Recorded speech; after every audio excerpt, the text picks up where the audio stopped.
Microsoft power point, আমরা Microsoft power point সম্পর্কে জানবো। আমরা মাইক্রোসফট সবাই কম বেশি চিনি, আমরা যে উইন্ডোজ 2007, উইন্ডোজ এক্সপি, উইন্ডোজ 2000 এই ধরনের বিভিন্ন অপারেটিং সিস্টেমগুলি এই মাইক্রোসফট কোম্পানি তৈরি করা। এই মাইক্রোসফট হচ্ছে একটি আমেরিকান কোম্পানি, আর এই কোম্পানির মালিক হচ্ছে কি বিল গেটস, যিনি ওয়ার্ল্ডের শ্রেষ্ঠ ধনী। তাহলে এই কোম্পানি তৈরি করা পাওয়ার পয়েন্ট, এই মাইক্রোসফট পাওয়ার পয়েন্ট হচ্ছে কি একটি সফটওয়্যার যার সাহায্যে বিভিন্ন প্রেজেন্টেশন বা উপস্থাপনা ব্যবহার করে থাকে।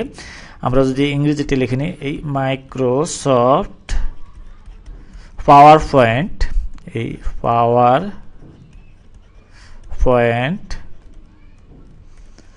তাহলে এই মাইক্রোসফট পাওয়ার পয়েন্টের সাহায্যে আমরা বিভিন্ন সভা, সেমিনার, কর্মশালা এই পাওয়ার পয়েন্ট ব্যবহার করে থাকে। আমরা লিখি যে এই সভা, সেমিনার, আমরা সেমিনার চিনি, তাহলে এই সেমিনার বা কর্মশালা এই ইত্যাদিতে আমরা এই মাইক্রোসফট পাওয়ার পয়েন্ট ব্যবহার করে থাকে। তাহলে এই মাইক্রোসফট পাওয়ার পয়েন্টের সাহায্যে আমরা লেখা, ছবি, শব্দ, ভিডিও, গ্রাফ ইত্যাদি তথ্য উপস্থাপনা করা যায়। তাহলে এই পাওয়ার পয়েন্টের সাহায্যে কি করা যায়?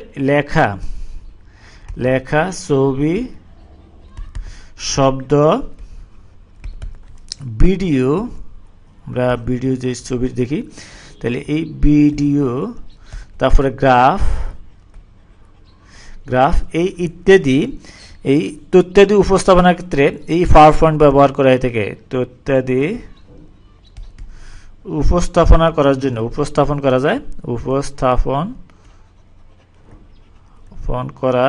যায়।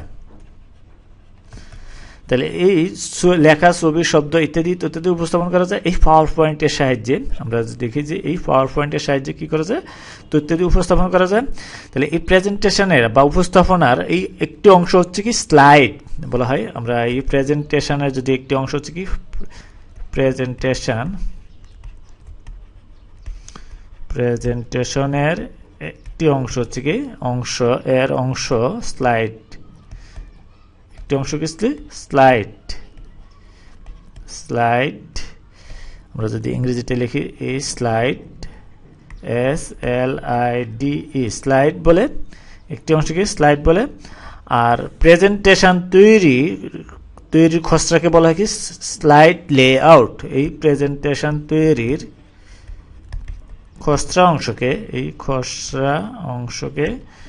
খসড়াকে বলা হয় কি এই স্লাইড লেআউট।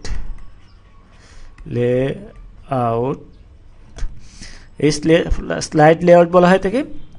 তাহলে এই পাওয়ার পয়েন্ট প্রোগ্রাম কিভাবে চালু করা হয় আমরা এখান থেকে জানবো। পাওয়ার পয়েন্ট প্রোগ্রাম কিভাবে স্টার্ট করতে হয় আমরা এখানে দেখব। তাহলে এই পাওয়ার পয়েন্ট প্রোগ্রাম চালু করার যদি আমরা ধাপগুলি দেখি, তাহলে পাওয়ার পয়েন্ট যার সাহায্যে বিভিন্ন ধরনের প্রেজেন্টেশন উপস্থাপন করা যায়। তাহলে এই পাওয়ার পয়েন্ট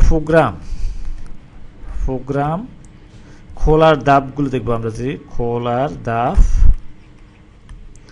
ধাপগুলো যদি আমরা প্রথমে দেখি, প্রথমে আমাদেরকে এই অপারেটিং সিস্টেমের আমরা অফিস ওয়ার্ড যেভাবে ব্যবহার করেছি ঠিক মাইক্রোসফট পাওয়ার পয়েন্ট একই রকমের। তার আমাদেরকে এই অপারেটিং সিস্টেমের এই বামে, এই ডিসপ্লে মনিটরের বামে নিচে কর্নারে আমরা স্টার্ট মেনুতে যেতে হবে।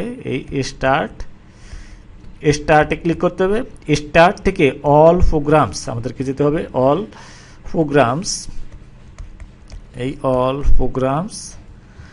প্রোগ্রামসে যেতে হবে।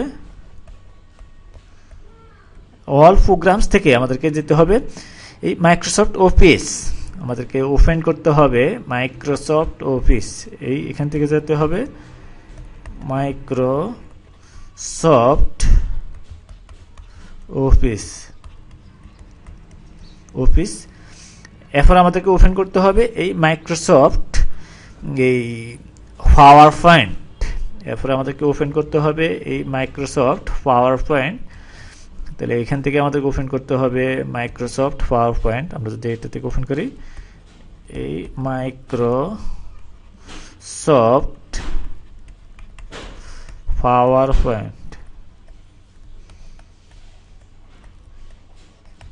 তাহলে এই মাইক্রোসফট পাওয়ার পয়েন্ট খোলা হবে। এই মাইক্রোসফট রান ও পাওয়ার পয়েন্ট চালু হবে। তারপর আমরা এই বিভিন্নভাবে প্রেজেন্টেশনের কাজগুলো দেখব, কিভাবে প্রেজেন্টেশনের কাজগুলো করা যায়। এরপর আমরা যদি দেখি যে এরপরে অংশে আমাদের বলেছে, এরপর এই ক্লিক অ্যাড টাইটেল একটি অংশ থাকবে। এই পাওয়ার পয়েন্ট চালু হওয়ার পরে আমরা প্র্যাকটিক্যালি সরাসরি এই লেসনের পরে অংশ দেখব, তাহলে কিভাবে এই পাওয়ার পয়েন্ট চালু করতে এবং কাজগুলি করতে হয়। তাহলে এরপর অংশ আমাদেরকে দেখতে হবে। এরপর এই একটি অপশন আসবে ক্লিক, আমাদেরকে এই ক্লিক টু অ্যাড এই অ্যাড টাইটেল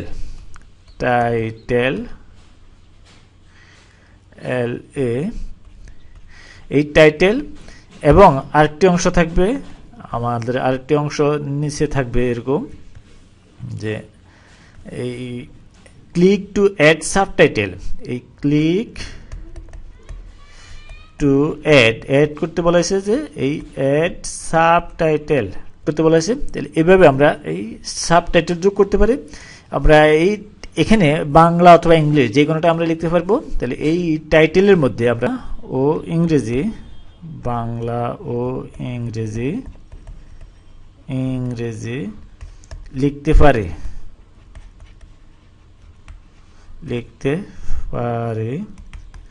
তাহলে এরপর আমরা এই প্রেজেন্টেশনটা সেভ করি বা সংরক্ষণ করি বা ফিউচারে ব্যবহারের জন্য।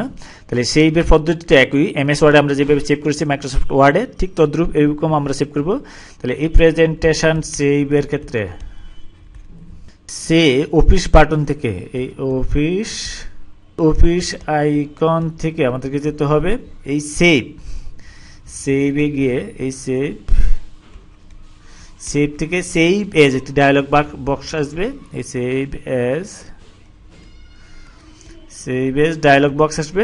এখানে আমরা ফাইল নেম দিয়ে এটা সেভ করতে পারবো, এই ফাইলটা সেভ করতে পারবো। এখানে এই ফাইল নেম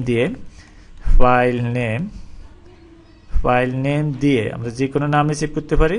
তাহলে এই ফাইল নেম দিয়ে আমরা কি করতে পারি, এই প্রেজেন্টেশনের কাজগুলো করতে পারি। আমরা যদি সরাসরি প্র্যাকটিক্যালটা করে দেখি, আমরা বলেছিলাম যে এই স্টার্ট মেনু থেকে আমরা দেখি যে এই অপারেটিং সিস্টেমের স্টার্ট থেকে অল প্রোগ্রামস থেকে মাইক্রোসফট অফিস, এরপরে মাইক্রোসফট পাওয়ার পয়েন্টে যেতে হবে। এরপর আমরা এই সরাসরি এই মাইক্রোসফট পাওয়ার পয়েন্ট ওপেন হবে। তাহলে আমরা এখানে এই মাইক্রোসফট পাওয়ার পয়েন্ট ওপেন করলাম। আমরা বলেছিলাম দুইটি অপশন আছে, ক্লিক টু অ্যাড টাইটেল, এখানে এই ক্লিক টু অ্যাড টাইটেল, আর হচ্ছে ক্লিক টু সাবটাইটেল। এই সাবটাইটেল আমরা এখানে যাই লিখি তাই আমাদের আসবে। আমরা যদি বাংলাদেশ লিখি, এই বাংলাদেশ লেখা আসবে, বাংলাদেশ লেখা যাবে। এই সাবটাইটেলে যদি আমরা ঢাকা লিখি, ঢাকা, যাই কিছু আমরা লিখতে পারি, তাই যেটাই লিখে ওইটা আমাদেরকে এখানে দেখাবে। এরপর আমরা এই অফিস আইকন থেকে এই সেভ বাটনে ক্লিক করব। তারপরে আমরা সেভের জন্য ডায়লগ বক্স আসবে, এখানে সেভ এজ লেখা আছে, টাইপ পাওয়ার পয়েন্ট। আমরা যে কোনো নামে এখানে নাম দিয়ে সেভ করি, যে কোনো লোকেশনে আমরা হার্ড ডিস্ক ড্রাইভের যে কোনো জায়গায় আমরা সেভ করতে পারি, যে কোনো লোকেশনে আমরা যদি সেভ করতে পারি। তাহলে এই বাংলাদেশ নামে যদি আমরা সেভ করি তাহলে সেভ হবে। এভাবে আমরা এই পাওয়ার পয়েন্টের প্রেজেন্টেশন সেভ করি। ফিউচারে আমরা ওপেন করে বিভিন্ন রকমের কাজ করে এই প্রেজেন্টেশনকে সংরক্ষণ করতে পারি এবং উপস্থাপন করতে পারি, বিভিন্ন কাজে ব্যবহার করতে পারি, সভা সেমিনারে বা বিভিন্নভাবে নান্দনিকভাবে উপস্থাপন করতে পারি। তাহলে এইভাবে আমরা পাওয়ার পয়েন্টে কাজ শুরু করতে পারি। তাহলে আমরা পাওয়ার পয়েন্ট কীভাবে চালু হয়, আমরা পাওয়ার পয়েন্ট সম্পর্কে জানলাম।